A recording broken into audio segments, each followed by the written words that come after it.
আসসালামু আলাইকুম।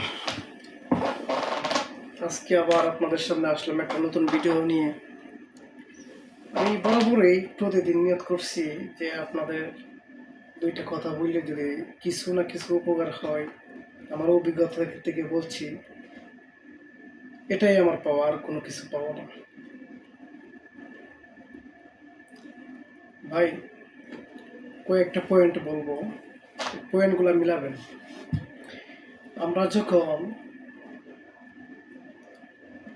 দেশে দেখি যে বিদেশের মানুষে অনেক টাকা পয়সা উপার্জন করতেছে, আমরা দেশে লেখাপড়া করছি, কিছু চাকরি পাইতেছি না, একটা হতাশাগ্রস্তই পড়ে যায়।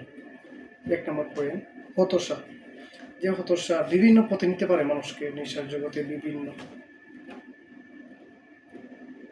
তো তখন আমরা নিয়ত করি যা বিদেশ চলে যাই। অনেকেই অনেক টাকা পয়সা কামাচ্ছে, দেশে এসে মোটরসাইকেল চালাচ্ছে, অনেক ভাব।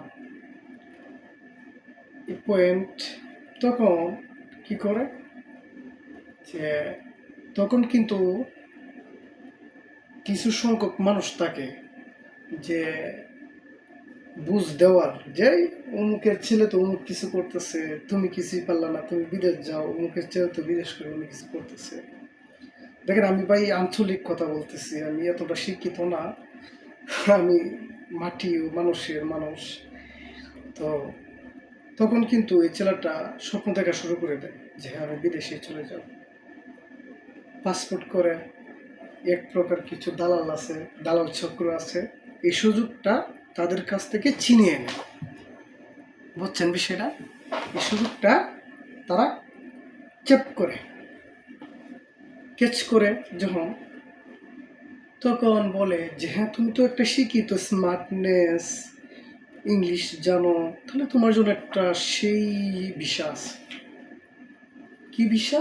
সে, যে ছেলেটা যাবে, হতাশাগ্রস্ত ছেলেটা, সে ভাবে তো হ্যাঁ, ও তো ঠিকই বলছে আমি একটা শিক্ষিত ছেলে, ও তো ঠিকই বলছে আমি একটা শিক্ষিত ছেলে, হ্যাঁ, ও তো বুঝে শুনে নেবে।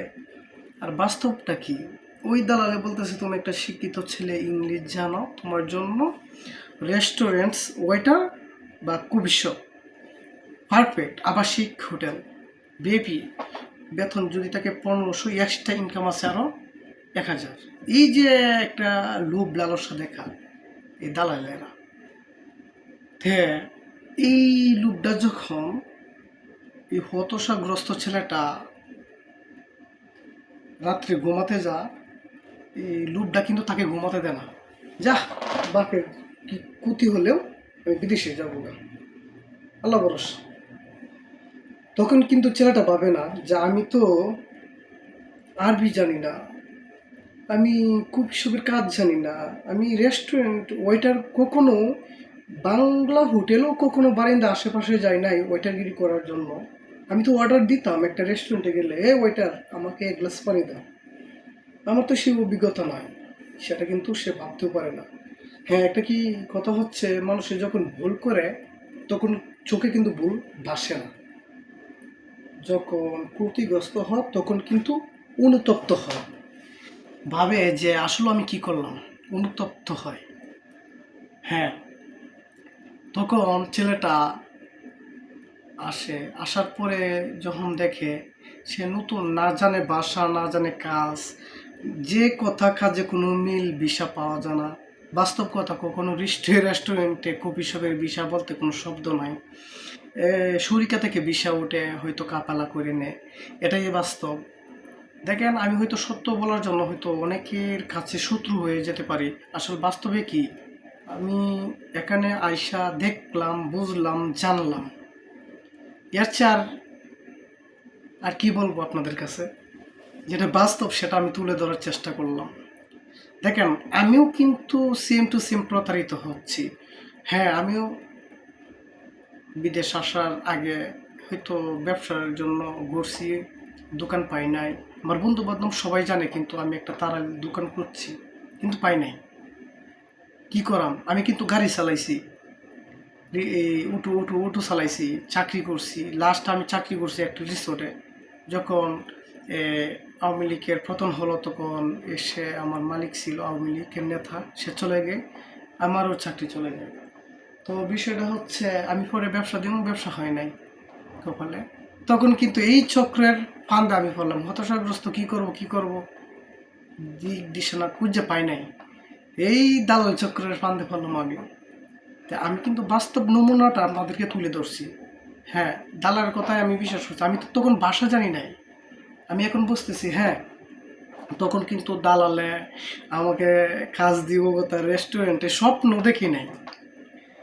এই আমাকে দালালে একটা জায়গায় ইন্টারভিউ দিছিল, সেভ টিপ করে আমার, কিন্তু প্রতিদিন সেভ করে আমার দাড়ি ফাঁকায় এলাইছিল আমার দালালে। ইংলিশ ইন্টারভিউ দিছি, কত আল্লাহ, কত কিছু কাহিনী। তখন ইন্টারভিউ দিছি চকলেট কোম্পানিতে, গিয়ে দিছি বেকারি কোম্পানিতে। পরে আবার দালাল নিয়ে আসছে, আনার পরে আর কাজের খোঁজ খবর নাই, দালালে হারিয়ে গেছে, নিজেও জানি না আমি কোথায় আসছিলাম। এরপর যে আমি আত্মীয়র কাছে কিন্তু গেছি। হ্যাঁ, আলহামদুলিল্লাহ এখন ভালো আছি। হয়তো পরিস্থিতি যাই হোক না কেন, সময়ের ব্যবধানে সব কিছু আল্লাহ পাক মানুষকে একটু ধৈর্য দিলেই সব কিছু পাওয়া যায়। হ্যাঁ, এটাই বাস্তব হলো। আপনি তো আসবেন হতাশাগ্রস্ত ব্যক্তি, এটা স্বাভাবিক। আমি আমার ক্ষেত্রে হয়েছে, হাজার হাজার মানুষের ক্ষেত্রে এটাই স্বাভাবিক। আমি যেটা অনুতপ্ত হইলাম, যেটা বুঝলাম, যেটা এই অভিজ্ঞতা থেকে বলছি কিন্তু আপনাদেরকে, সর্বশেষে এটাই কথা। সে বাসা জানে না, ওয়েটারের কাজ জানে না, বা রেস্টুরেন্ট যাবতীয় ম্যানেজমেন্ট সিস্টেম বোঝে না, কফি শপ বানাতে জানে না, যে কপি মেকার বা ওয়েটার না বাসা বসবো বা এভরিথিং প্রবলেম সম্মুখীন হতে হয়। তাহলে এই ছেলেটারে কেমনে দোকানে দিবে? যে দালালে বলছে সেই দালালের আত্মীয়, বাপ ভাই, এদের কি দোকান আছে? হ্যাঁ, বাপ ভাইয়ের দোকানে এক ব্যাগ বা চালাই দিতে পারবো, আস্তে আস্তে পরিস্থিতি ঠিক হয়ে যাবো না। আমি এই পরিস্থিতির সম্মুখীন হয়েছি। লাস্টে আমার আত্মীয় স্বজনের মাধ্যমে গেলাম, অনেক টাকা পয়সা বাড়ি থেকে আনলাম, পয়সা খাইলাম।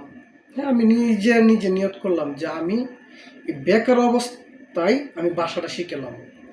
হ্যাঁ, ইনশাল্লাহ আমি বেকার অবস্থায় বাসা সম্পূর্ণ করলে ভুল হবে, আমি 50% শিখে লাইছি 100-র মধ্যে। ইংলিশ টুকটাক কথা বলতে পারি।